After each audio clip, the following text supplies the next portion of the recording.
Okay, so welcome all to today's eventful evening. The last 6 days of EvilWeek has been a roller coaster ride for us, hopefully, and hopefully for you guys too.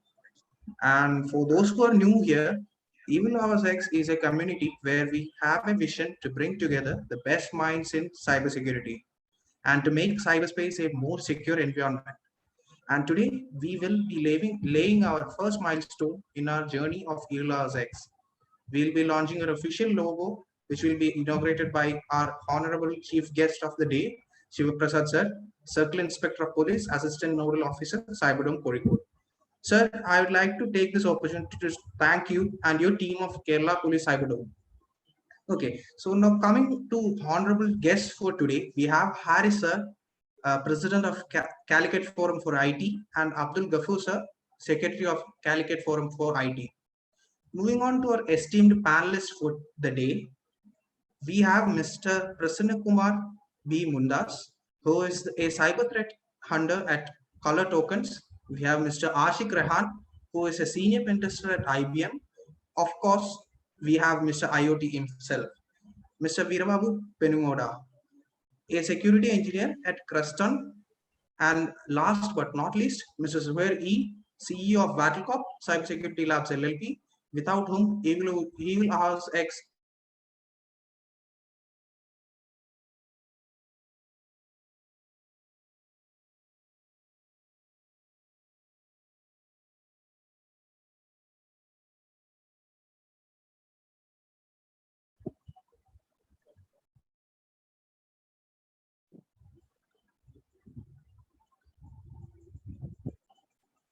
Hariska.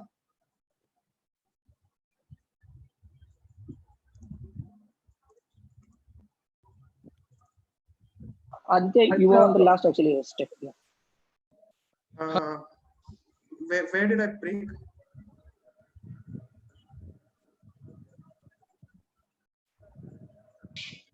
Yeah, so you can invite Hariska again. Yeah, okay. So Hariska, I'd like to invite you for addressing our audience.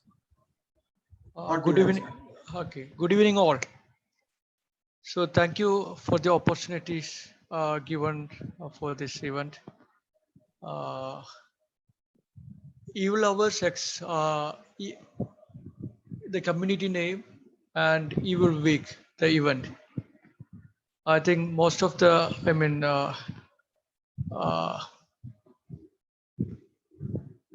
the last week when Karthik spoke about the this event, I was amazed. കാരണം എന്താന്ന് പറഞ്ഞാല് ഇന്നത്തെ സാഹചര്യത്തില് ഏറ്റവും കൂടുതൽ വേണ്ടത് നമ്മൾ security ലെവലിൽ ചിന്തിക്കുകയാണെങ്കിൽ ഏറ്റവും കൂടുതൽ വേണ്ടത് സൈബർ സെക്യൂരിറ്റി റിലേറ്റഡ് ആയിട്ടുള്ള സെക്യൂരിറ്റിയാണ്. റീസൺ എന്തെന്ന് വെച്ചാൽ അതർവൈസ് സെക്യൂരിറ്റീസ് നമുക്ക് ഇപ്പം പറയുകയാണെങ്കിൽ ഇപ്പം റോഡിൽ നിറച്ചും ക്യാമറകളൊക്കെ വെക്കാൻ തുടങ്ങി. ആ രീതിയിലുള്ള മോണിറ്ററിംഗ് ഒക്കെ ശക്തമായി നടക്കുന്ന സമയത്ത് ജനങ്ങൾ ഏറ്റവും കൂടുതൽ ശ്രദ്ധിക്കേണ്ടത് സൈബർ റിലേറ്റഡ് ആയിട്ടുള്ള ത്രെറ്റ്സ് ആണ്. കാരണം എന്താ വെച്ചാൽ നമ്മൾ ട്രാൻസാക്ഷൻസ് മിക്കവാറും ഇപ്പോൾ ഡിജിറ്റലൈസ് ചെയ്ത് കഴിഞ്ഞു. ഏകദേശം മോർ ദൻ 70 or 80% നമ്മുടെ ട്രാൻസാക്ഷൻസ് ഡിജിറ്റലൈസ് ചെയ്ത് കഴിഞ്ഞു. നമ്മൾ ബിസിനസ് ഡിജിറ്റലൈസ് ചെയ്ത് കഴിഞ്ഞു. നമ്മളെ കമ്മ്യൂണിക്കേഷൻസ് ഡിജിറ്റലൈസ് ചെയ്ത് കഴിഞ്ഞു. അപ്പോൾ അവിടെ ഡാറ്റ സെക്യൂരിറ്റി, നമ്മളെ പ്രൈവസി സെക്യൂരിറ്റി, നമ്മുടെ പാസ്വേഡ്സ്, നമ്മളെ banking user name and passwords, ഇങ്ങനെ ഒരുപാട് കാര്യങ്ങൾ കൊണ്ട് നമ്മൾ ജീവിതം മുഴുവനും ശരിക്കും പറഞ്ഞാൽ സൈബർ റിലേറ്റഡ് ആയിട്ട് മാറിയിരിക്കുകയാണ്. പ്രത്യേകിച്ച് ഇപ്പോൾ COVID-19 കൂടി ബാധിച്ചപ്പോൾ ലോകം മുഴുവനും വീട്ടിൽ ഒതുക്കി, ഓരോരുത്തരെയും ലോകം വീട്ടിൽ മാത്രമാക്കി, അയാളുടെ ട്രാൻസാക്ഷനും അയാളുടെ കമ്മ്യൂണിക്കേഷനും കംപ്ലീറ്റ് ഒന്ന് എയ്തർ ത്രൂ കമ്പ്യൂട്ടർ ഓർ മൊബൈലാക്കി മാറ്റി. അപ്പം ഈ സാഹചര്യത്തിൽ ഈ പെർട്ടിക്കുലർ ഇവന്റിന് വളരെ പ്രാധാന്യമാണ്. ഇത് അവയർനെസ് ജനറേറ്റ് ചെയ്യുന്നത് മാത്രമല്ല, കൂടുതൽ ആളുകളെ, കൂടുതൽ പ്രൊഫഷണൽസിനെ ഈ മേഖലയ്ക്ക് ആവശ്യമാണെന്നുള്ളതും ആ മേഖലയിലേക്ക് കൂടുതൽ ആളുകൾ കടന്നു വരാനുള്ള ഒരു അവസരവും ഇതിലൂടെ ഉണ്ടാക്കാൻ പറ്റും. അപ്പം ഇതിനെക്കുറിച്ച് അധികം സംസാരിക്കേണ്ട ആവശ്യമില്ല, കാരണം ടെക്നിക്കൽ പേഴ്സൺസ് ഇവിടെ ഉണ്ട്.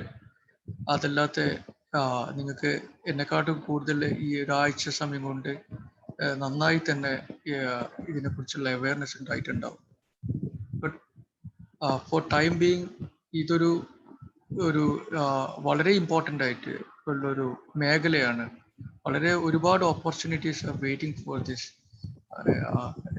ഈ ഒരു ഇതിൽ ഇപ്പം സൈബർ ഡോം ഉണ്ടാകുന്ന ഇവിടെ കോഴിക്കോട് രൂപീകരിക്കുന്ന സമയത്ത് കാളിദാസ് മാസ്റ്റർ അന്ന് ഒരുപാട് ഡിസ്കഷൻസ്, ഒരുപാട് spoke persons, I mean technology പേഴ്സൺസിനൊക്കെ ആയിട്ട് ഇൻട്രാക്ഷൻസ് ഉണ്ടാക്കിയിട്ടുണ്ടായിരുന്നു.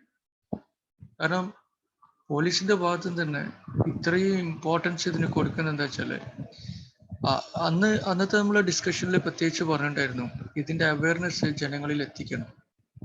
അപ്പം ഇതുപോലുള്ള പ്രോഗ്രാംസ് തീർച്ചയായിട്ടും ഇനിയും ഉണ്ടാവണമെന്ന് ഞാൻ ആഗ്രഹിക്കുകയാണ്. ഞാൻ അധികം പറയുന്നില്ല, കാരണം ഈ ഇവന്റ് പെട്ടെന്ന് തീർക്കേണ്ടതുണ്ട്. അതുകൊണ്ട് ഈവിൾ ഹവേഴ്സ് എന്ന ഇവന്റ് വളരെ സക്സസ്ഫുൾ ആണെന്ന്, ഐ മീൻ ഈവിൾ വീക്ക് എന്ന ഇവന്റ് വളരെ സക്സസ്ഫുൾ ആയി കംപ്ലീറ്റ് ചെയ്തതെന്നാണ് എൻ്റെ വിലയിരുത്തൽ. അപ്പോൾ ഇത് നയിച്ച വാട്ടർകോപ്പ് സൈബർ സെക്യൂരിറ്റി ലാബ്സിനും ഇതിൻ്റെ ഭാഗമായി ഞാൻ എൻ്റെ അഭിനന്ദനങ്ങൾ നേരാണ്. അടുത്ത നമ്മുടെ ഗസ്റ്റിനെ ഞാൻ ക്ഷണിക്കുകയാണ്. ശിവപ്രസാദ് സാറാണ്, നമ്മുടെ സർക്കിൾ ഇൻസ്പെക്ടർ ഓഫ് പോലീസ്, അതുപോലെ assistant nodal officer cyber dome Kozhikode. നമ്മൾ സ്കാഫിറ്റ് വളരെയധികം ഇൻട്രാക്ട് ചെയ്യുന്ന ഒരു ടീമാണ് സൈബർ ഡോം. അപ്പം ഇനിയും ഒരുപാട് കാര്യങ്ങൾ നമ്മൾക്ക് മുന്നോട്ട് പോകാനുണ്ട് സൈബർ ഡോമുമായിട്ട് അസോസിയേറ്റ് ചെയ്തുകൊണ്ട്. Welcome you sir. Sivaprasad sir, handing over to U.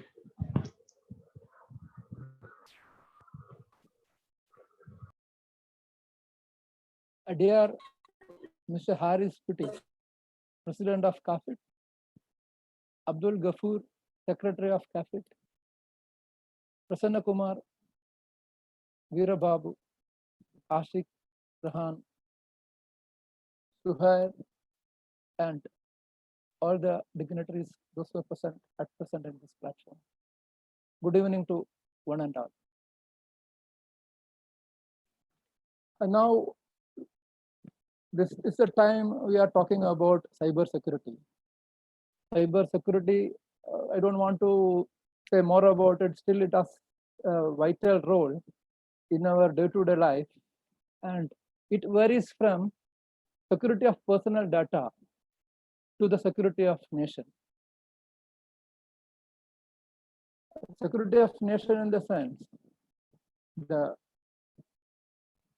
days to come, a war will be won by the country, those who are having a better cyber security. The cyber security will play a vital role even in wars. Then I don't want to explain its importance in our life. That cyber security's importance varies from a person's security to the nation's security. And in that one, for the technocrats, there is a huge opportunity like industrial security and all other thing, and all this cyber security segment. According to my knowledge, industrial security is one of the great opportunity for the individuals, professionals to join and work. And there lies the importance, there lies the role of such communities like our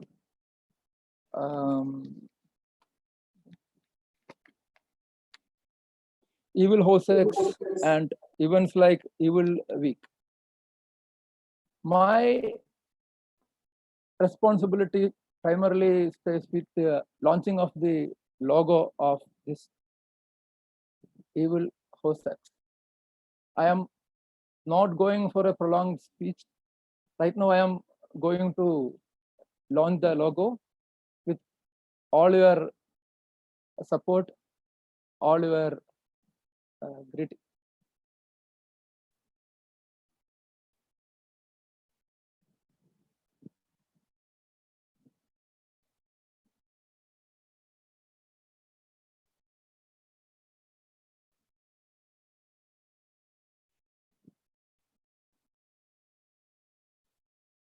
Haris, can you see my screen? Yes, sir. Your screen is visible. So I am going to launch it officially with all your blessings.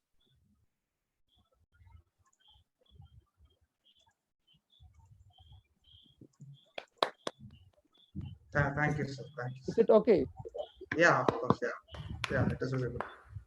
Okay, I am not taking more time because again some function has to happen there. So I am handing over the mic to Haris. I am giving the mic back to Haris. Thank you and good evening. Thank you, sir. Thank you. On to you, Haris. Yeah, thank you very much, Mr. Shiv Prasad, sir. And next, I am inviting Mr. Gafur for some kind words from the Gafur, Secretary to GAFET. Hariska Kapoor has some network connectivity issues. Okay. So can you lead the, Yeah, Hariska. of course, Hariska, yeah. So, thank you everyone for attending today. I know that this is a really milestone in our community that has been laid by Honorable Chief Guest of today, Shiv Prasad sir. And now on, we'll be having a panel discussion, which will be headed by Karthik. And on to you, Karthik.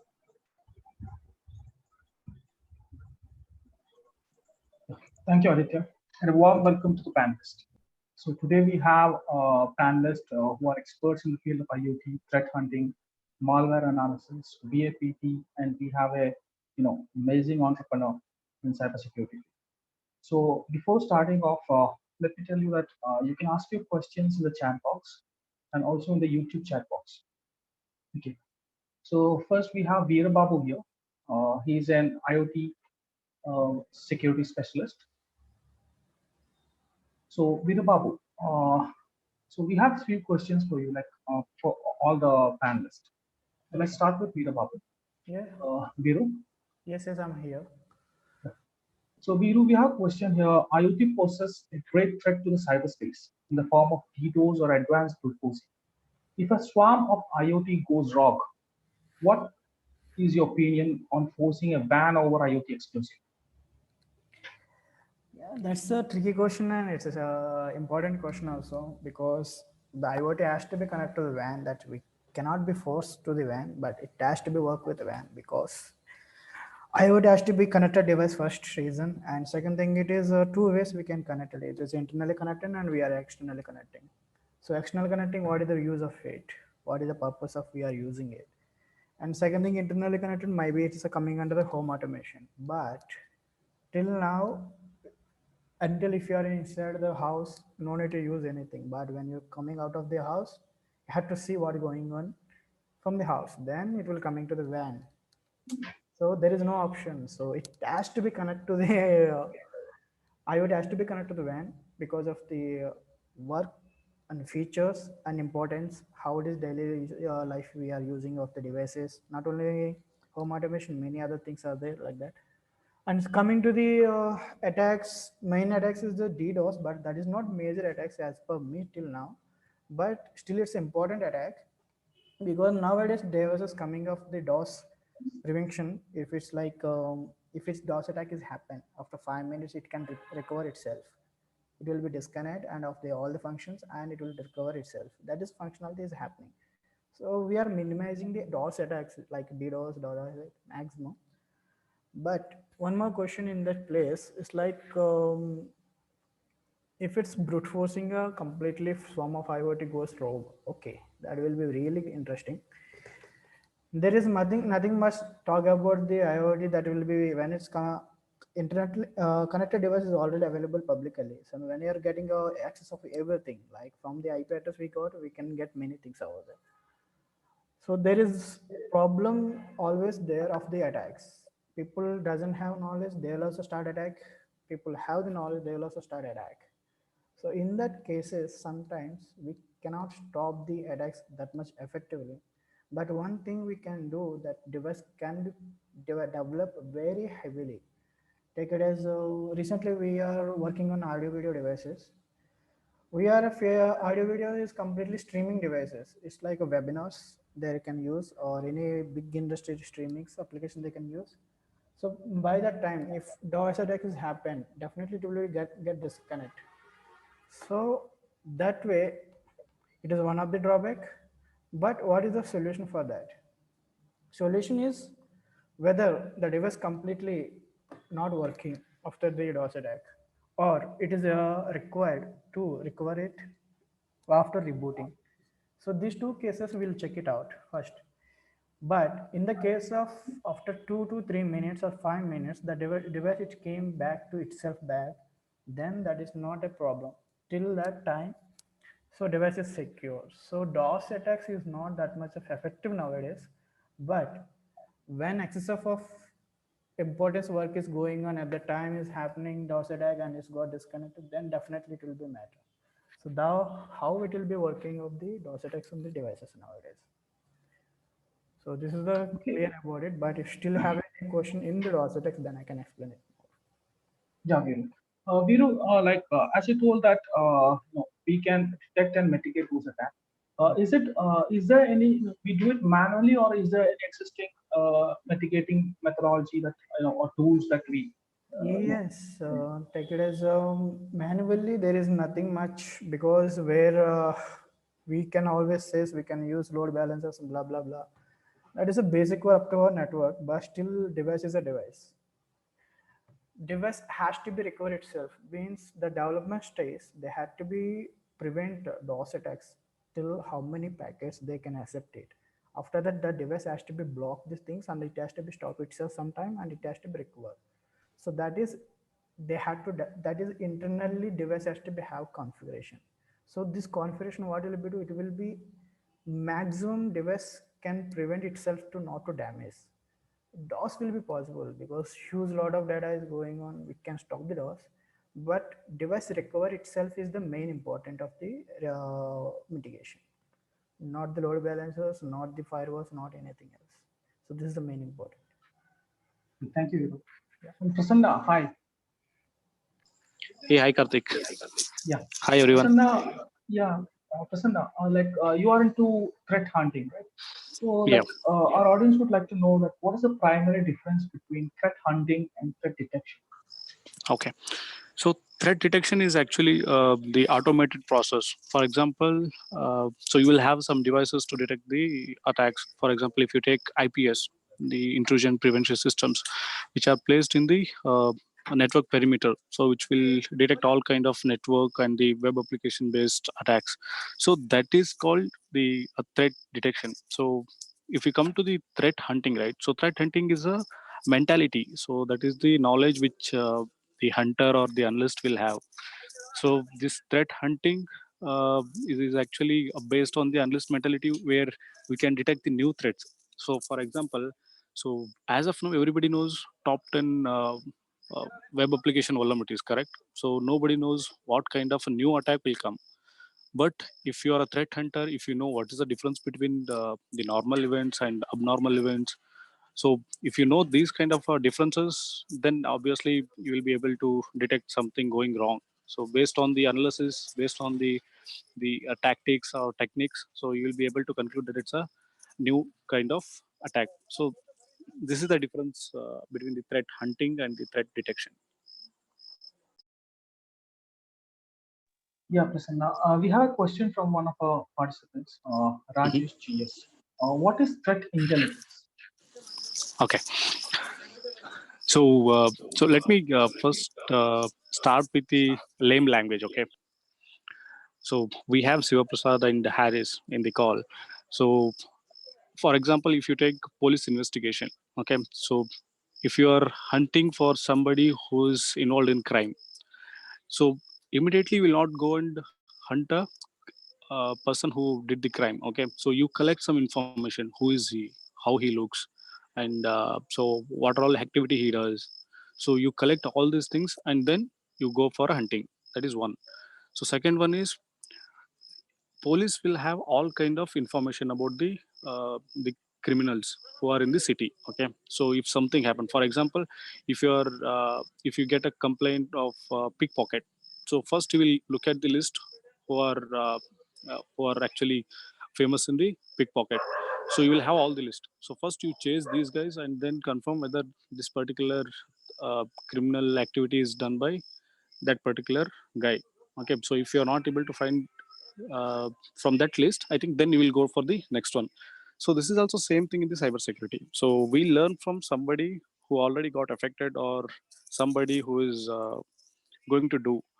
Okay, so in threat intelligence, we will collect a lot of data from the dark web or the surface web or any other deep webs. Okay, so we collect all the data from there and then we analyze the data. We bring uh, some information out of it to make sure that okay, so we get some information which is useful for our hunting the threat, okay, or the intelligence. From that we will be able to predict or we will be able to hunt. So that is what the threat intelligence.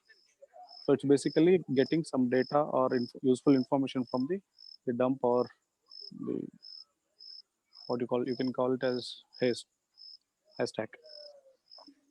Thank you, Prasanna. And we have Ashiq here. Hi, Ashiq.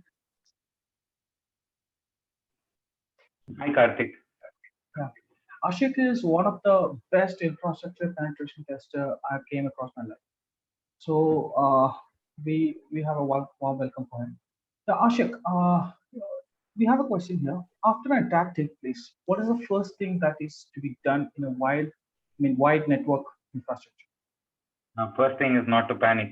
So the first thing what you would do is basically isolate your network completely. So that is one of the first steps that we take in our company. And if there is, we have come across actually certain cases where, I cannot reveal the company because IBM actually acquired some company recently and that was under a cyber attack. So the first thing that happened was a ransomware.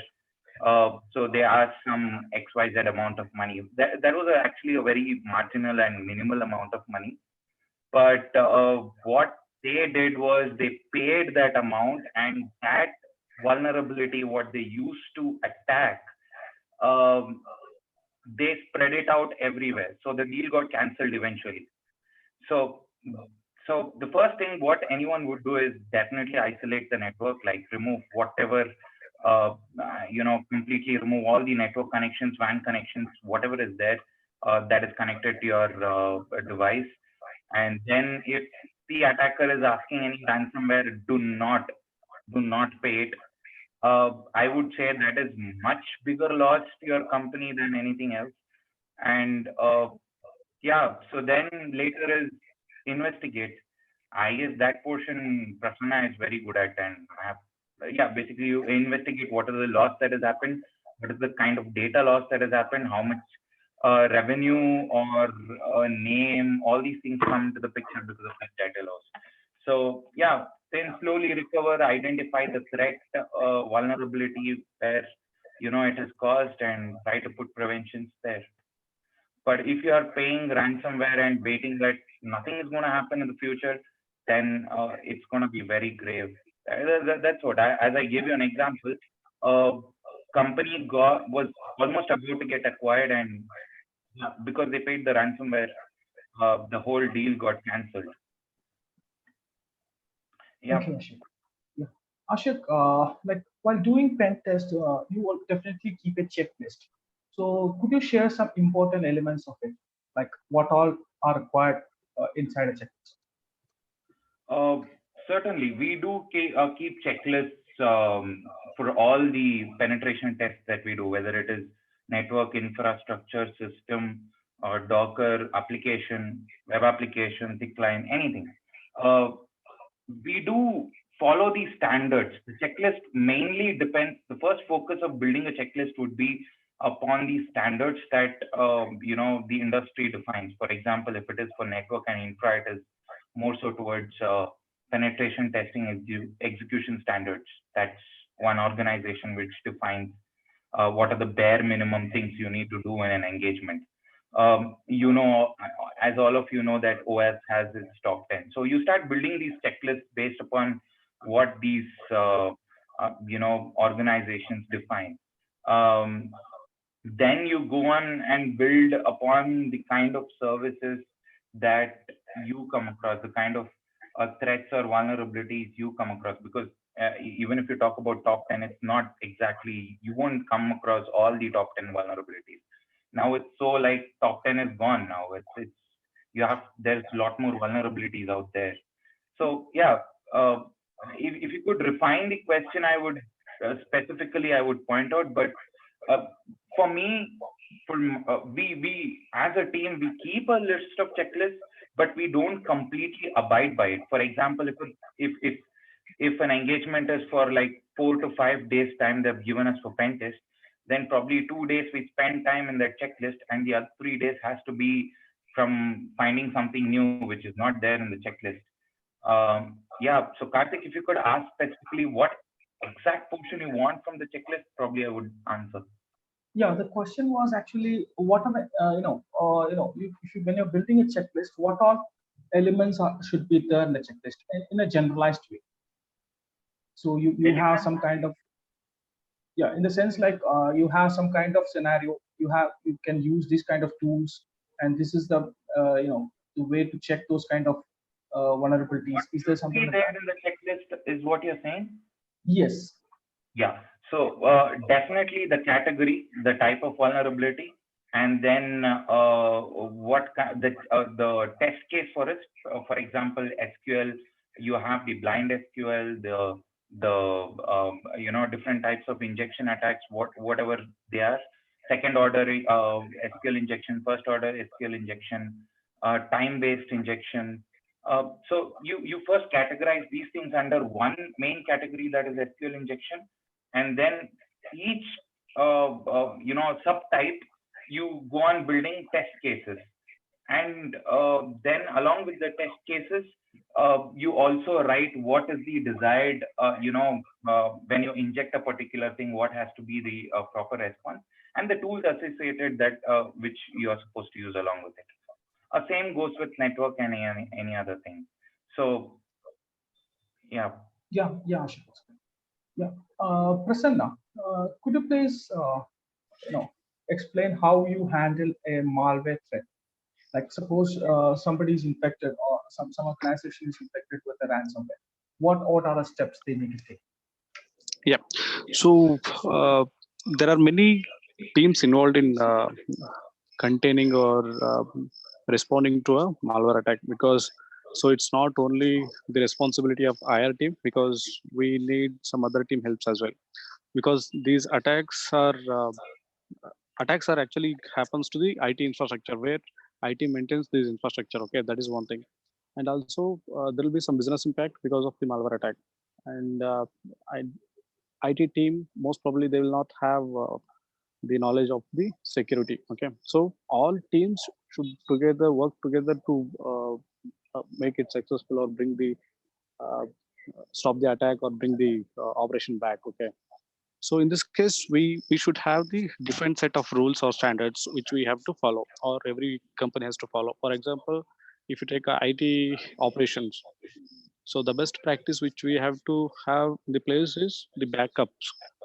Okay, for example, if you take any production server getting infected by the malware, right? So that time simply we cannot remove the all cables and we can take it down. No, we cannot do that, because it will impact the operations, or it will impact the business.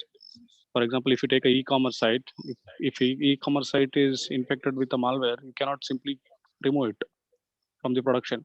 So in that case, we should have the backups, so that we can bring the backup up, and then we can take this particular instance down, and then we can research, and we can remediate the particular threat. Okay, so that is one thing.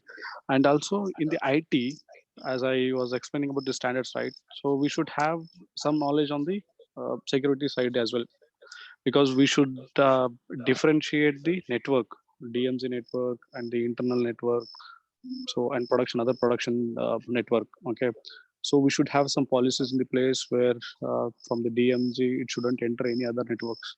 Okay, so these are all some policies which we have to follow. Okay, so coming to the procedure, yes, we have some procedure, IR incident response guides. Okay, we call it as incident response guides, which we create for all kind of attacks.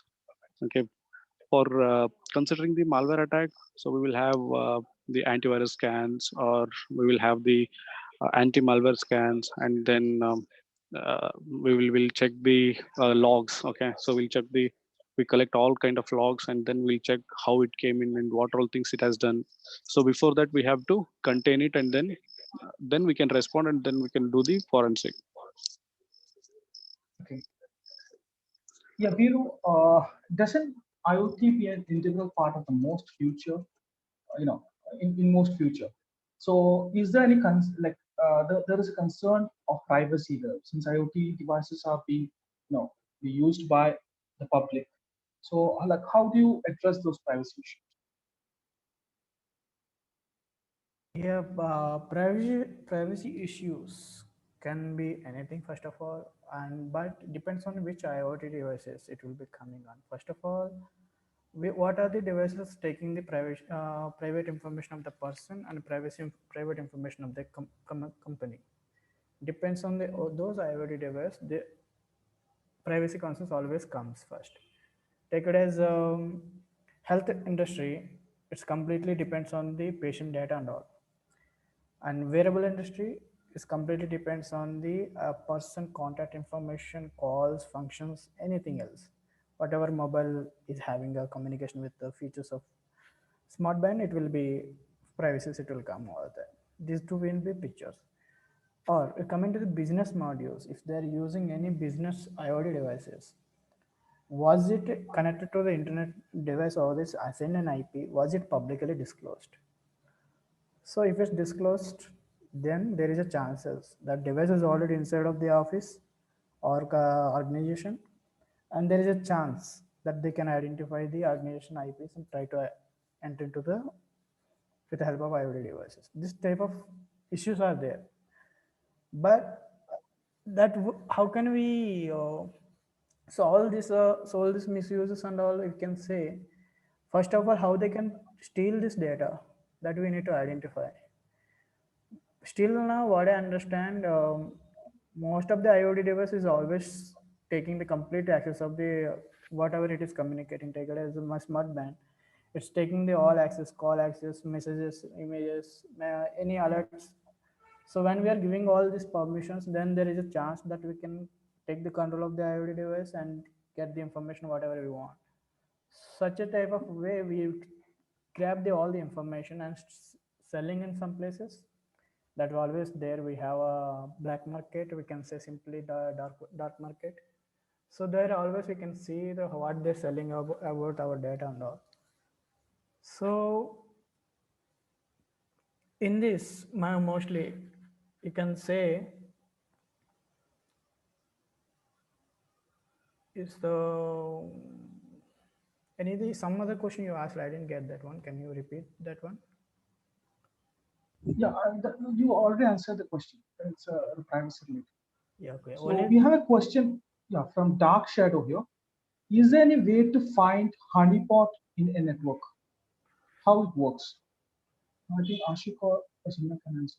I hope this will be directly. Prasanna is the answerable for this one because he is working in the malwares. Okay, so honeypot is actually a replica of the production server. Okay, so how do we identify whether it's a honeypot or not? Okay, so honeypot will not. So okay, let me take an example and then explain. So if you take if you start targeting an production server, okay, of a public facing, then you start exploiting it, and then you let me start with the phases. So you do the reconnaissance, you find out the IP address, and then you find out the ports open, and you see what all services are running, and then you try to exploit or identify the vulnerability which is there in the service, and then exploit it, and then get in. And then what's your objective? So that objective is to collect the data or find out the data where that resides. Okay, and that is the next motive. So what you do then, once you get into the server, then you identify the whether we have the data or not. So if data is not there, then I start moving laterally. Okay, so in that case, honeypot will not give you access to any other systems. Okay, so you will have only one honeypot. So if they configure multiple honey pots, okay, that is called honey net. Okay, so in that honey net, we'll be able to walk through all the honey pots, but you will not get anything. Okay, that is one thing. So whenever you get into data, if you're not able to see any data, or you will not be able to get any other system access, and if you keep on moving yourself in the same server, so then you should think that you are in honeypot. You will not get anything literally. So hope it answers your questions. If I have anything, you can let us know. Yes. And we have another question here, Ashiq. How do you perform simulated attack on a network to ensure its integrity? Simulated attack, in the sense, if you have any new product, how do you simulate it on a network environment? Yes. Yeah. So first thing that in our engagement, generally the person who comes for the pen test, the client itself, we either ask them to provide a same clone of their infrastructure, one, or say suppose in our day-to-day life we come across new services, and since actually infrastructure itself is growing so large with different products coming in, and the microservices in a huge flow, we come across a lot of, say, hundreds and thousands of microservices, new products.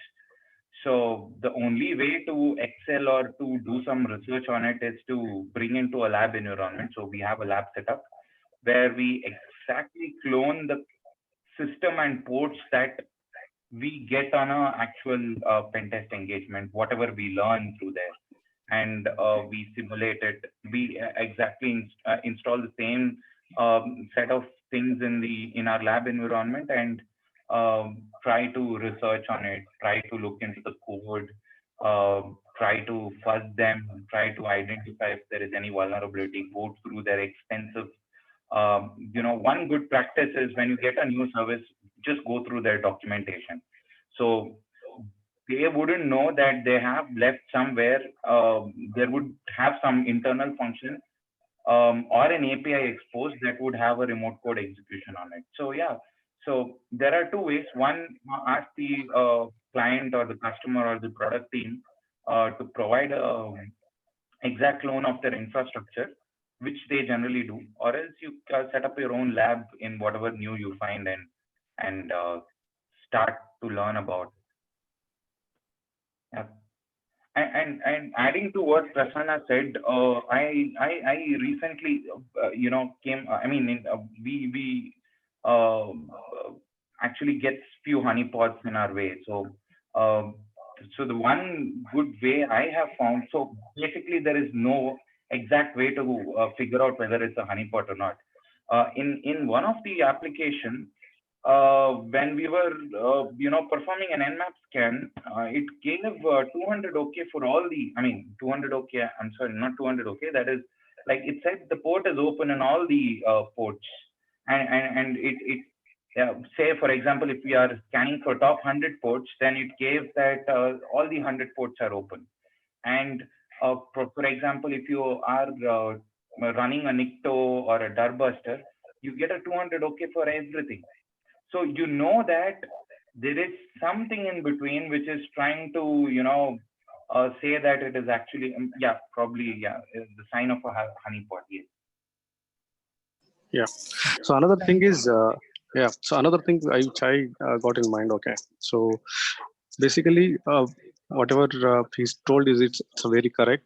And also along with it, there are some guys who are actually tricks the hacker. Okay. So they will replica the same production server with the same ports. So they'll configure the same ports on the honeypot as well. So whenever they scan that particular IP, they'll get the same kind of ports. That is one. And also there are two kind of honeypots. Okay. The first one is a static, and one other one is a dynamic one. So dynamic one will start replying to your requests. So static will not give the reply. Okay. So whenever they configure some FTP port, so if they configure FTP port, it will have the authentication. You keep on trying the brute force, it will not break. Okay, it will just say password not found or username is not correct. So it will say those things. But whatever the dynamic is there, right? Dynamic that will reply to your request. So it will say, if you put any particular username and password, it will keep on responding you. Okay. Then it will say, okay, you are in, but you cannot do anything. So that it trick the user or the hacker, and hacker thinks that he got the access to application, but it's not the application. It's just a dummy application where he logged in, and he'll keep on rotating there only. He will not get anything. Yeah, kind of reminds me of one more situation which we came back 6 months back. So basically, we were scanning for something and we found it as an OpenStack deployment. So as you all know that OpenStack is nothing but like infrastructure management tool for deploying VMs and all those things. So basically, it uses Keystone. Keystone is nothing but a set of APIs to do the identity and access management of these deployed machines.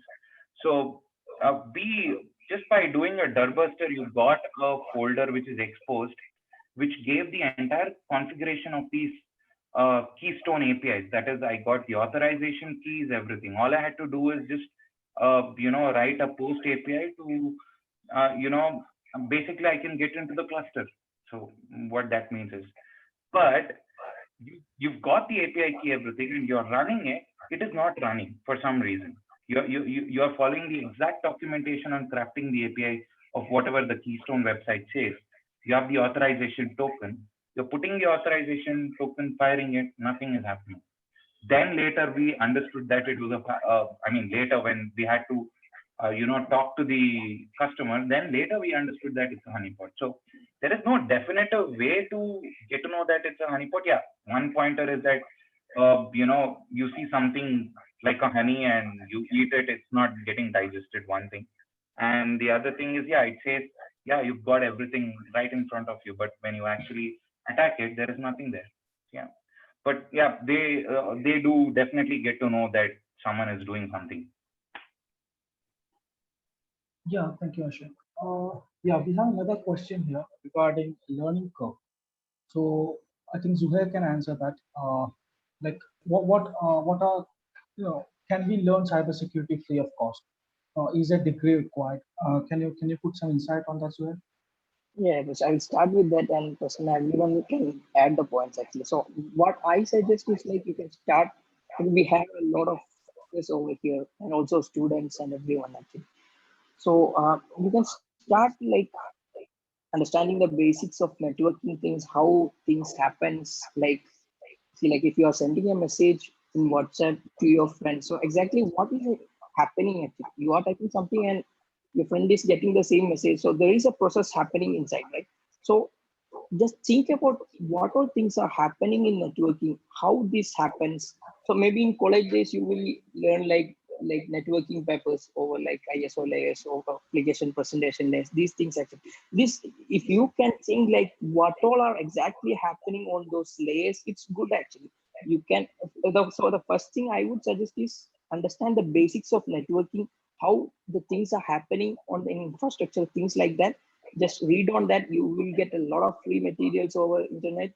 Maybe you can also check like the CCNA have some modules. I don't suggest taking the course, but you can just get some modules of CCNA. Like it's half of the CCNA materials are like networking things, how network goes, how these things work. So you can just read on those materials.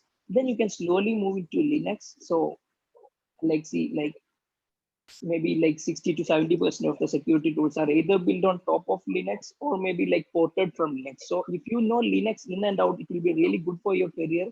So I would suggest after networking, you can slowly understand the Linux, the file structure of Linux. See, like maybe you are running a server or something and there is some crash or some issue happened. Maybe it was an attack or something. So if you don't know /var/log contains some information, it will be tough for you. So understand Linux in a core way where you can know in and out of Linux.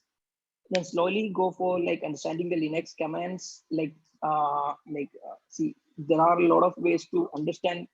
See, CMD or LS is a command, but you can get to know more about those commands with man or help page or anything like that. So you can explore a lot of those commands. So from that, you can slowly move into merging those commands. Maybe like you can learn like grep pipe things. This all you can learn and just compile those commands, and you can make magic actually. So after that, you can slowly put those commands itself into a program. Maybe you can slowly start shell scripting, where you can slowly see, like, you want to build something, you can just want to pop up a cricket score or something from ClickBus. Just think about that actually. So you can use the basic command tools like grep, cut, and maybe like Linux or some other command line tools to just build a small shell script where you can get pop-ups of cricket score or something. So there you can slowly start on your programming or maybe shell scripting side. So I just want to give you an idea like this, because you should be like, you are creating things actually. So you will be really interested in Linux. So after that, understanding that, you can slowly move into running security tools and slowly try to understand what's happening inside a tool. See, like, you are running a security tool, nmap or something, you can just type nmap and the IP address, you can get a result. But think about what is exactly happening if you run a tool. So that will make you help like creating a tool. So you should be creating tools for your own. So it's like not just using the tools. So try making tools, try to understand what all tools you are running, try to understand what exactly they are, and then slowly you can uh, go for the extreme tools, everything, things like that. So this is what I suggest. You can start with networking basics, then move to Linux, try to understand Linux very well, then move to security tools, then try to understand the security tools, the logics, then go for like understanding or creating those tools. Maybe you, like, some people usually ask which all programming languages you need to know. So like I would suggest, if you can read some programming languages like Perl, Ruby, Python, these all are some of the security languages. We have a lot, but if you can understand those languages and slowly you can build something on Python, it will be really good. But I would suggest try to understand the basics. Don't directly run some tools or run some scripts over and you will see some magic. That's I don't say it's like it's not hacking actually. If you know what's happening inside, that's the core. And also courses or certifications. I don't believe in certifications actually. You can get information, you can learn a lot of security free of cost, and that's exactly what EvilHoursX is putting forward. It's like peer helping your peers to learn. So from the basics. So that's how I define a small career path. Maybe slowly we can Prasanna and Ashiq, Veerababu can add a lot actually. So this is actually for the freshers who want to learn to security. Yeah, please. Yeah, Ashiq, you have something to add on this? Me? Do you have anything to add on this? Yeah, so learning perspective for free, yes. So internet at large, I guess there's nowhere to look more than go the YouTube. You find a lot of resources on anything you want to learn. So as Zuhair said, yes, the way I learned is yes, the way Zuhair said. In fact, yeah, I mean, know what you're doing than just following blindly what basically the commands or whatever they ask you to run. So it's very important to understand the framework, what framework you're working on, how it is functioning, what is the reason behind a particular attack. So yeah, so internet searching, Googling, YouTube, yeah, you have everything out there. It's just that your time and passion is more important than anything else. You will make security learn for free, even though if someone says, yeah, it's paid. All Yeah. is required is a passion. Yeah. Yep. Viru, everyone is interested to know like how you made it from Veerababu to Mr. IoT. What was your learning curve? Karthik, I want to know. So I wanted to ask, in fact, Mr. IoT, that one place where I want to learn is IoT. So I don't know where to start from. So there are people in our team who works in IoT, but yeah, so I've not got a proper guide on where to start from. I mean, I'm really being serious here. So, yeah, Veerababu, if you could like give us some pointers where to start from. And also, please let us know the kind of devices that we might have to procure initially. Yeah, sure, definitely. That's Veerababu Mr. IoT's journey is a very big journey that I can explain in this time. But it's there is a blog is coming on that. It's like an untold story about Mr. IoT. I already wrote that one, but I didn't publish yet. But IoT passion, how I got, then that is I could have to tell my the way I've started working also. It's not like directly I jumped into the VAPT domain. I didn't jump into any malwares and stuff. I think Prasanna knows about me because he's learning on CH. Yeah, I'm the one of the coordinator in that institute. So I was in questioning mark everywhere. We are always working on the upon layer, not base layers. That is called physical layers. We can say embedded systems, electronics, and PCBs, missions. Why we are not testing those stuff? There I got something interesting. So I can start this type of way.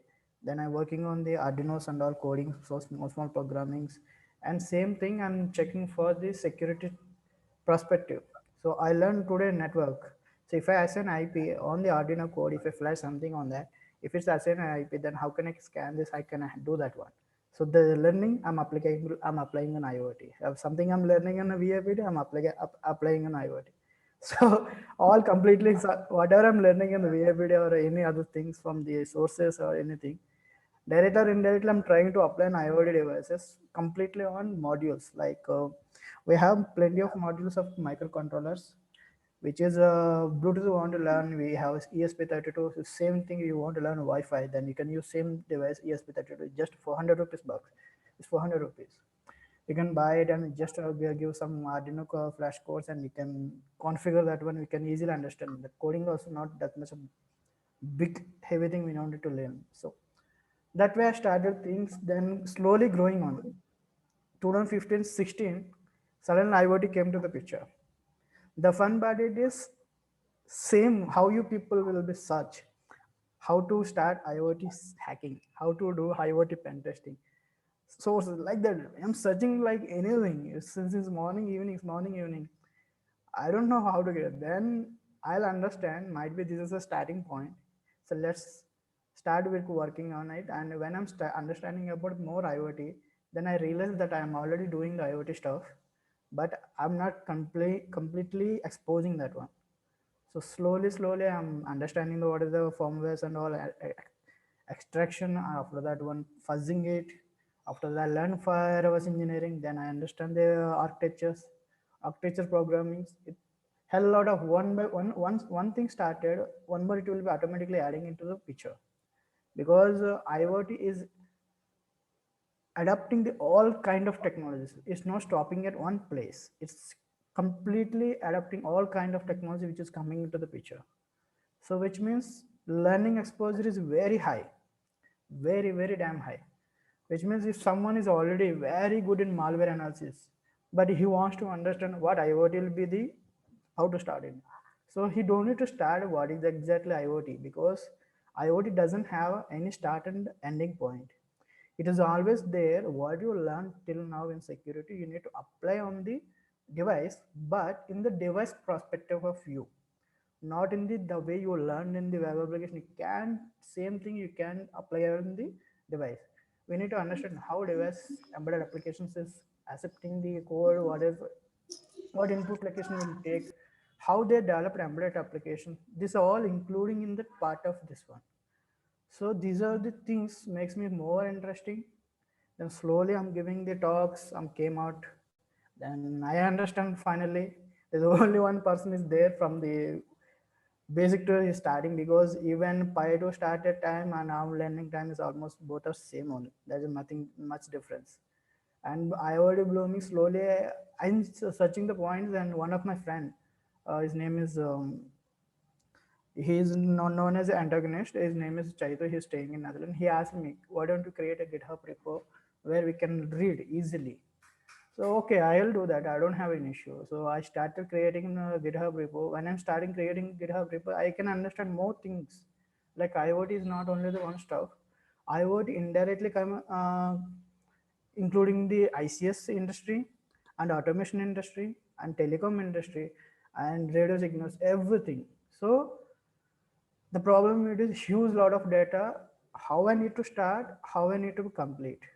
So my suggestion to all the people, you no need to learn everything at one time from the whatever resources I provided at GitHub at one time. So in that, multiple topics are there: Bluetooth, Zigbee, Z-Wave in communications. And coming to the firmware and thick software that will call thick clients, the two applications are there. And coming to the picture, hardware, different part. And it's coming to the cloud, it is a part.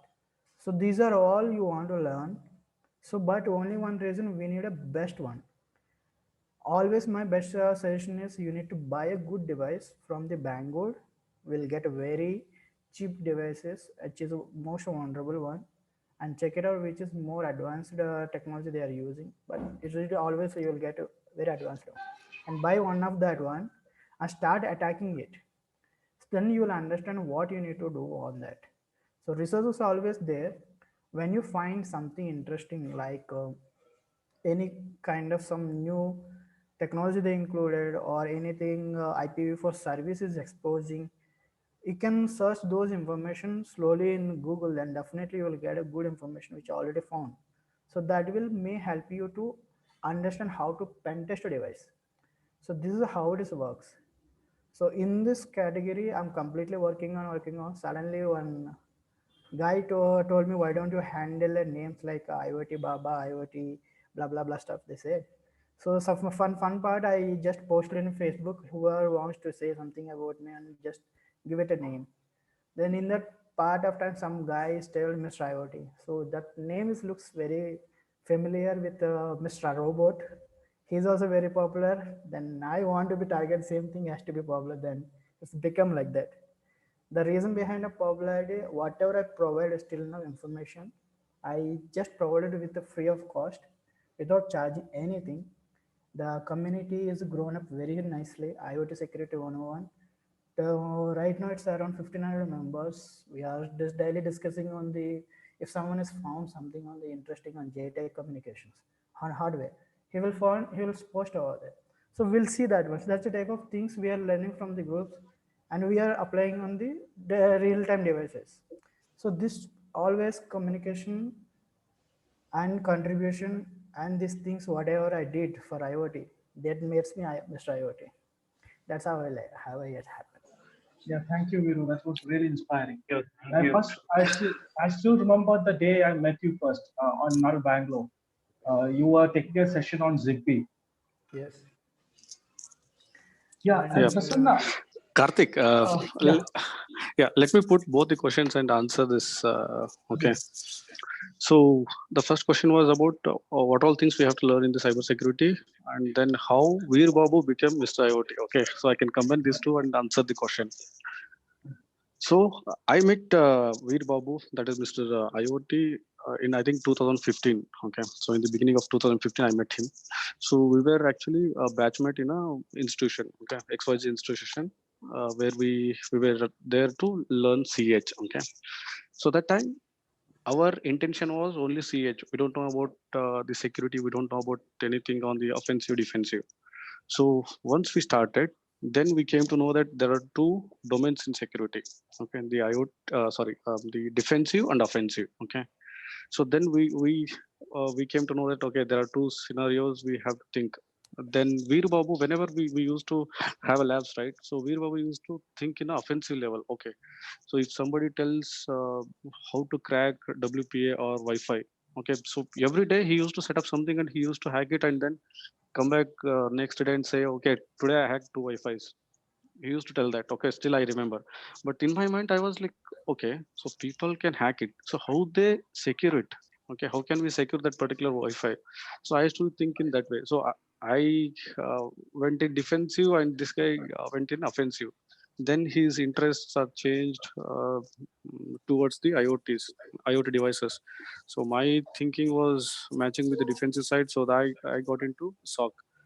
Then answering the question, how do we learn and what are all things we can learn in cybersecurity? So first we have to think whether we wanted to learn things on the offensive side or defensive side.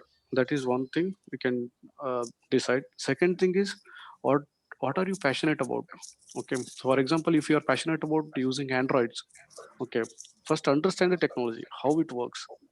Okay, so if you know everything about Android or the other OS, then you will know what are loopholes are there. Then you start exploring the technology and cracking it. And then if you crack it, then you also find out the solution. How do we patch it? Okay, so if you have this kind of a mindset, then you will keep on learning, and you will have your passion in the root, as well as you will learn everything. So somebody asked me a question saying that should I need to learn everything in the network? No. Okay, so you understand the basics first. So if you are okay, for example, let me explain my experience. So one day I was sitting idle in the night, and then I found out that somebody followed me in the Twitter. So when I checked it, it was an e-commerce site who followed me on Twitter. Then I checked their website. Then I thought, okay, so this is looks like a startup or something. Let me explore. Then I registered there and I created an account. Then I logged in. Then I checked all the products. Then I was I put some product in the cart, right? So then I moved to the payment. So that time I was able to modify that particular cost. Then I understood, okay, so this is a parameter which we can do it, and this is how it works. Then I was thinking, okay, so what happens if I make the payment? Will I get the product? So then I researched about how this payment works. And then so I got some other mechanism later. Once I told them that this is the bug which we have, and they fixed it. And then we discussed, and they came to the another solution. They created some solution which will show that, okay, so you also get that particular cost, bank also get that particular cost, and again bank will respond saying that I got this much of money, and whether it's matched with your invoice or not. So they will have that kind of invoice mechanism or something.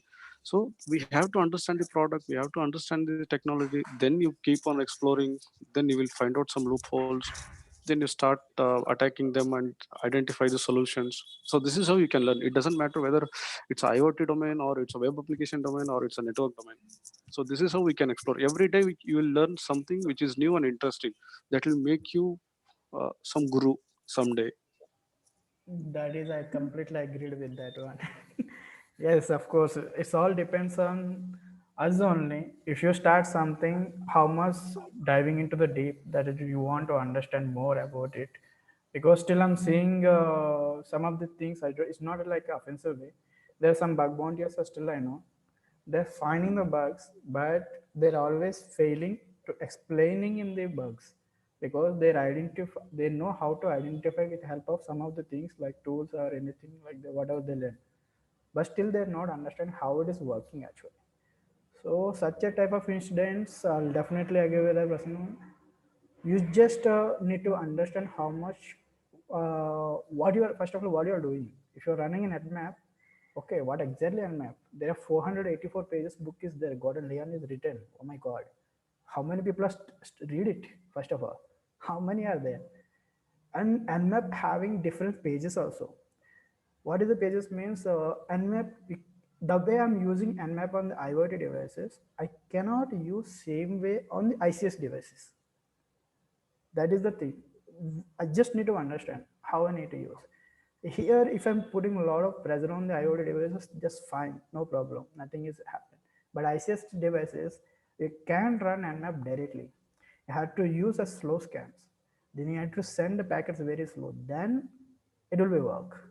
So this type of understanding, if you have when you are studying properly, and if you started some subject when you're diving in completely deep, then definitely you'll get to know what not to do, what not to do.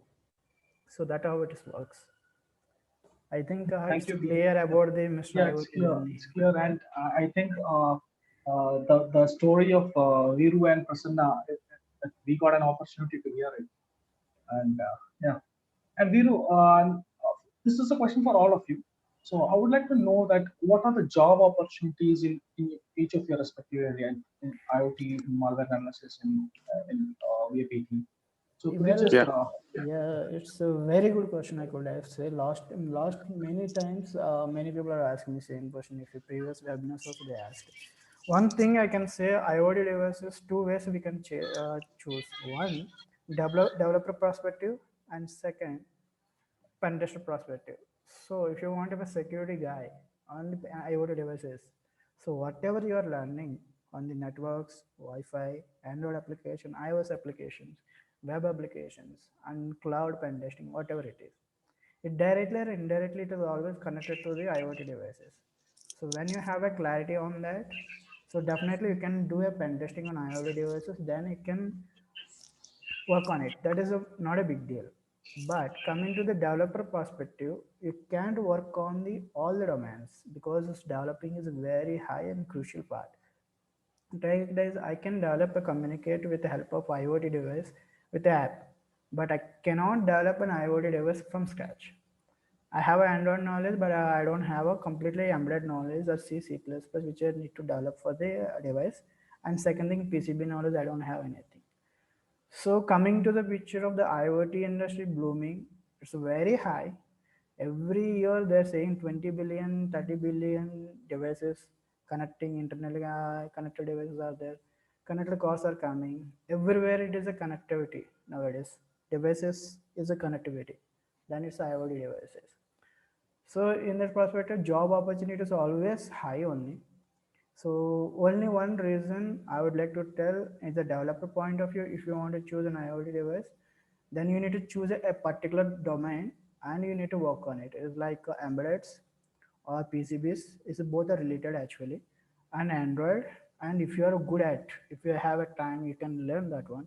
And whenever implementation of communications like Wi-Fi, Bluetooth, and these are all belongs to one particular person. It means one guy is developing a device continuously his own self. He'll learn multiple things from embedded firmware, hardware. Also, if he able to PCB design, he can do by KiCad.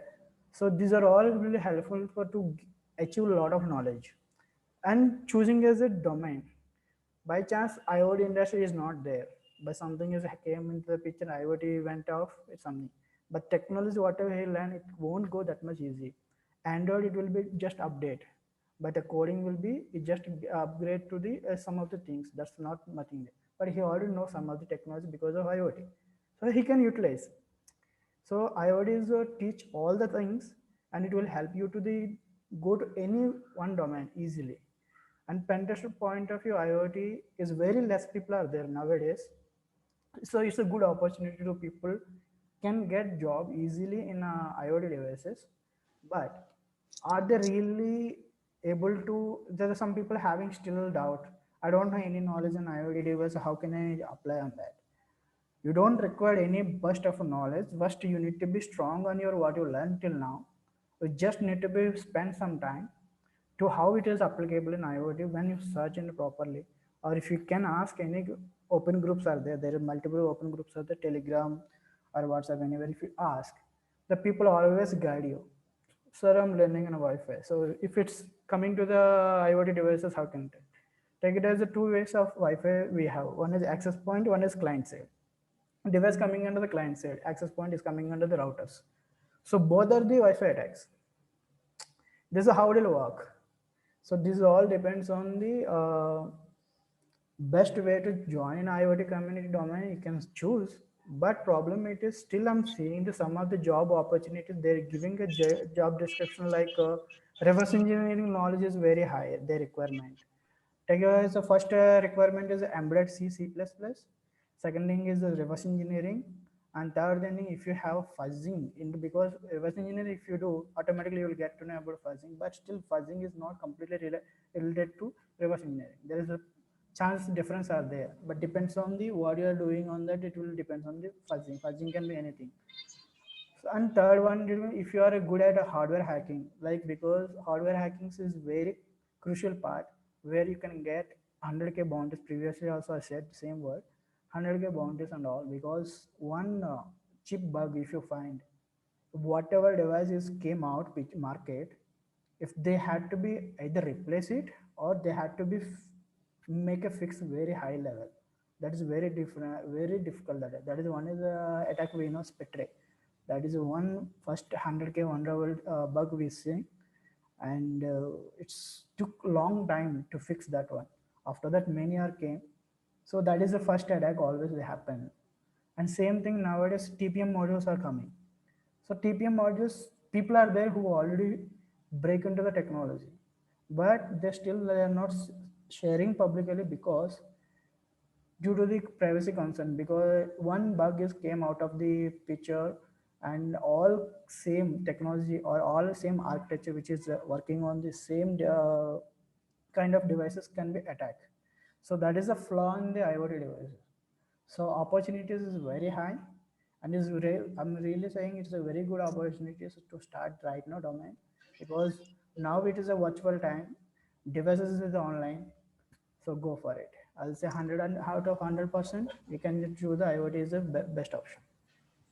Yeah, and also Karthik, I would like to add one more point here. It's okay. So I met many people in some of the seminars who are students actually. So even I went some colleges to deliver some seminars. So that time people ask me some questions. Okay, so some people are asking, okay, I am interested in testing field. Okay, I'm interested in development field. I'm interested in some IT field, or I'm interested in some management field. Okay, so different people has different set of mindset. But the only thing which we have to think about is the perspective. Okay, change your perspective. Definitely will be in the security field. Okay, how tester can be a vulnerability assessment guy or the penetration testing guy. Okay, so again, if he's a developer, he can develop the exploits. If he knows any Python or any scripting languages, he can develop his own scripts and he can exploit things. Okay, so that is also one. And if you think that, okay, I know assembly languages, you get into the malware. So identify how malware works, and then you can start investigating. So that is how also you can get into the this field. If you are a management guy, okay, so I wanted to see how the security works. So you can get into security management, where you can write policies, you can write the standards and these things. So it's just a perspective. So you change your perspective. So definitely you will get into the security field on with your interesting skills.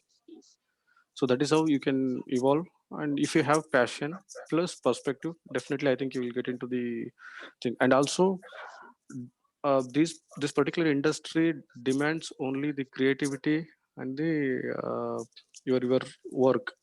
Okay, it doesn't ask whether you have particular knowledge on that and or you have experience. No, people will look for your definitely experience, sometimes experience, but they will they are actually concentrating on the creativity. Okay, whether this guy can do anything.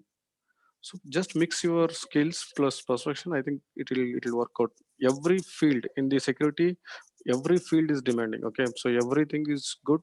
So whatever your skills matches with the requirement, you can approach those things is what I'm suggesting. Okay, thank you, Prasanna. And we discussed about what are the job market in security. So Karthik, I Zuhair, just could want you to just add a point. yes, Yeah, I'm okay. coming. So we just want to Okay. know how to find this kind of job. Yeah, So yeah, Zuhair, yeah, I just want to just add some points with Prasanna and Veerababu. Like, see, like some people think like there are just penetration tester is the only opening, or maybe there will be some people know IoT. So there are hell out of jobs in cybersecurity actually. Like IoT is one, threat hunting is there, penetration tester, reverse engineering side. There are like a lot of jobs in security. So I just want to introduce a guy like I have met last year in Hack in the Box event at Dubai actually. So he is working in Emirates. He is a licensed pilot and a hacker actually. So this guy is basically doing the security assessment on airlines actually. So like I have heard like there are only like 5 to 10 people in the world who are a licensed pilot and a hacker. See, like there are, I'm just giving an idea, like there are a lot of jobs in security. So just what Prasanna told actually, you need to find that where your interest is and just go for practicing those, try for that job. And also I just want to add one more thing, how to find those jobs actually. Some people are, they are just certified or they are interested in security. They don't know how to find the job actually. So I would suggest that a website already, I think Veerababu should have already told this actually. So jobs.null.co.in, maybe some of you guys have already heard it. So most of the Indian cybersecurity jobs will be there listed in null jobs actually. It's jobs.null.co.in. You can find a lot of security jobs over there. So why I suggest null is like, you can understand the security trend actually. What all are the current requirements? Even though you are experienced 2 years, 5 years, or fresher or whatever it is, try to understand what is the current trend in jobs, or what all are the requirements, what all information you need to know. Like, see, analyzing the job description and learn those things, add it in your CV or resume, and try to find the companies which will be on that category, shoot them emails, try to connect the HR through LinkedIn, or try to email the HR.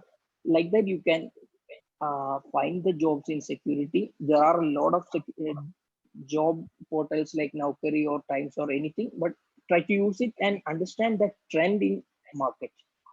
And I think maybe freshers, not for freshers, but OSCP is really good actually. Karthik, actually, you and Ashiq, you are like OSCP on 2013 or something, right? Yes. Ashiq, which year you are like? Yeah, Ashiq is also 16. 16. Okay. So, okay, fine. So OSCP, it's really good actually. If see, like, I don't believe certifications are not only the things, but OSCP will give you a real experience actually. It's a real experience, and like, some people actually ask for CEH and these certifications. Most of the people have started with CEH, but see, like a 5-day certification doesn't add much of the value. So if you are trying to do a specific certification, try to understand whether the job industry really required that certification. Like, go to null jobs, find whether the company is really asking for that certification, or like maybe there will be security plus, or maybe like OSCP will be there, maybe CompTIA things, or maybe there will be a lot of requirements. So if you are looking for a specific job, or if you are going for a certification, try to make sure really the job industry required that certification, then go for the certification. Or before investing, try to understand it is really required. So with null job, Naukri, these all things, you can find the jobs, and you can follow security companies. You can try to mail the HR, everything like that. Okay. So this, so I would suggest, if you guys have any other tricks to find security jobs, please add that also. Yes, Ashiq, you have anything to add on this? On Yeah. finding jobs? First thing I would say is like, probably you would, keep your LinkedIn profile, very nicely, and apply in all the platforms possible. Yeah, null is one place, as you said earlier, but I would say it's like, write blogs. You write on something, you write blogs on it. Like, you learn anything today, write blogs on it, publish blogs, put it in your LinkedIn. Try to, make connections in LinkedIn, reach out to relevant people in LinkedIn. Yeah, showcase your abilities as much as possible, because yeah, the other one is Naukri. That's the most simplest thing which everyone would do, but I suggest that you keep your profile 100% in Naukri, and you will get the calls. I mean, there is a lot of requirements in the industry. So in fact, we ourselves are looking for, yeah, it's there. So because, yeah, so one thing is like, write blogs. That is a right way to expose your skills. Keep it, embedded into your LinkedIn profile. All the certifications, badges, anything you have. Keep a nice, good, intact, professional LinkedIn. I would suggest that please write blogs. If you've learned, whether it is a small or big, anything you learn, write blogs on it and publish it. That's a good way to expose your skills. Yeah, thank you, Ashiq. So we can take 2 more questions here. Does anyone has any more questions regarding to finding jobs in security or something like that? Karthik, I just want to add one more thing actually. So like, we have a lot of students, like they have done their higher studies, like maybe +2 or something, 12th standard, then they want to move to security, or some students are like they have done their degree. So I just want to give some information, like there are a lot of scholarships, international scholarships available from different big universities actually, like maybe from US, Europe, or any other countries actually. So you can apply for scholarships. There are scholarships focused on cybersecurity, so don't miss out those things. Even though you are in degree, doing the degree, or maybe you are doing the MTech or something like that. So the first thing for the +2 students and all, I would suggest is like try to be in a premier institute, like try to get into NIT, IIT, or things like that, so that with your studies you can parallelly explore a lot in security. So uh, a good institute, see, like college is not just like education. College will give you a lot of things. Once you will understand, you will be out of college, you will be understanding what happens actually. So I would suggest try to get into a good institution. Parallelly you can go for your acquiring your security things, you can practice those things. And there are MSc in cybersecurity, there are MTech in cybersecurity in a lot of colleges. So in academic side, if you want to go through the academic side, you can practice security parallelly and also take some certificates, some educational qualification certifications like this MSc and all. And also make sure you have applied for scholarships. There are a lot.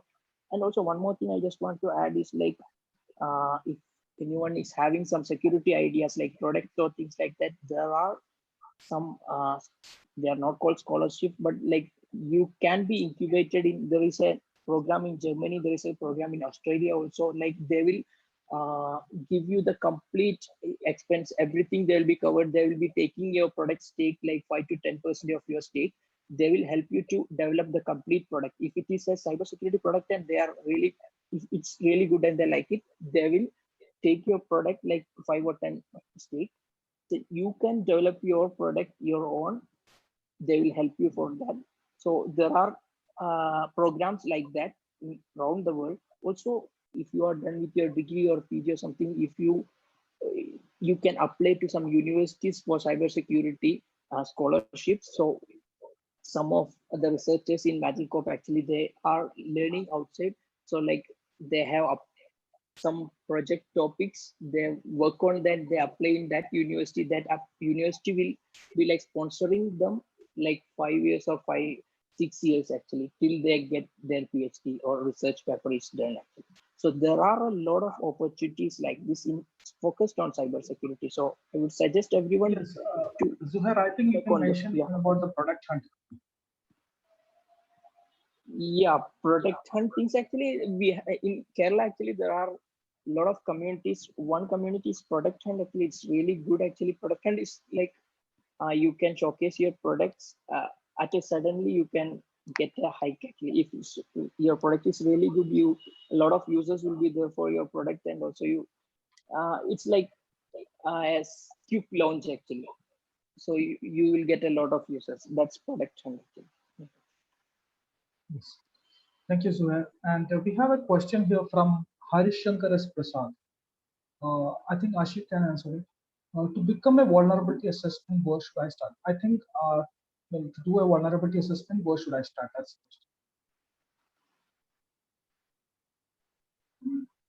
Yeah, to exactly, is it about vulnerability assessment? yes. It's there in the chat Okay. box. Yeah, so vulnerability assessment is nothing but categorizing the vulnerabilities that is identified during a particular scan, or you yourself manually identify a particular vulnerability, and then classifying it based upon the severity it can cause. So basically in the assessment, you're not exploiting it, you're just assessing a possible threat or a vulnerability. So the best way to start off is definitely understand the different vulnerabilities that are there in the market. Places, probably some Google search. I feel that could be okay. Something related to bug bounty, is it? No. Okay. So one right place would be do a right Google search and identify the latest threats that are there. So if you're talking about vulnerability management, then you have to have a complete understanding of the infrastructure, whatever it is there in the infrastructure, whether it is web applications that is hosted, whether there is, you know, whatever systems that is there, what kind of vulnerabilities are there in each service and port. Yeah, so the right place to start off would be to research on each and every, you know, well-known ports. A basic Google search would give you, and explore exploit DB basically. Yeah, and you have this Nessus. Nessus is a, you know, vulnerability management scanner. So if you go to their website, they have something called as Nessus plugins. Uh, what you can do is take those plugins and read about those plugins, like what those plugins are. Probably you will learn most of it, like what, you know, each vulnerability it is there, and how do you do a vulnerability assessment of it.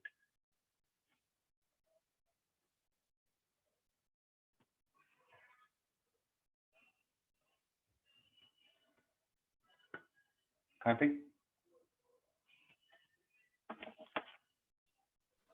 Yes, seems like Karthik is muted. Karthik? Yeah, yes. Thank you. We had one more question, but Prasanna had already answered it. So any other question, please? If there is no question, I would like to add something. Is it fine? Yes. Yeah, so most of the interesting question today, I would like to say about jobs only. So even I remember my days when I was fighting for job searching and all. So it took me for me to join in a security field for IoT. It took around 4 years. Till that, I do as a security engineer, and I'm doing my assessments like if I'm going office, I had to do on the network assessments and web applications, and if I'm doing something on all. But there is no IoT full time for me there. It's a full time is as a normal VAPT and all. I'm doing all the offensive stuff and all. So came to IoT is blooming, but India is not yet started properly. And in Bangalore, IoT development companies are there. Many are there, like AVV, which is there doing Amblet ICS and we have Honeywell, and Schneider Electric and all. They didn't completely hiring the IoT security guys or Amblet security guys. They're just hiring some security people.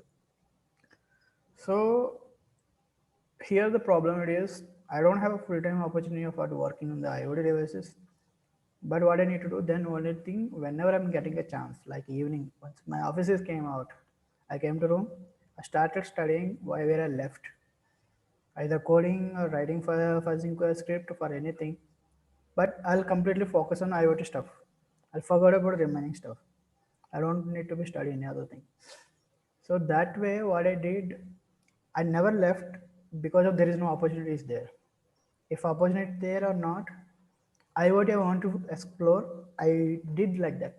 So finally, IoT jobs are exploring very high, is coming very good nowadays, coming under the product security engineer, tech lead IoT security engineer, embedded security people. They are giving right now this type of job roles, security engineers, device security engineers, like that.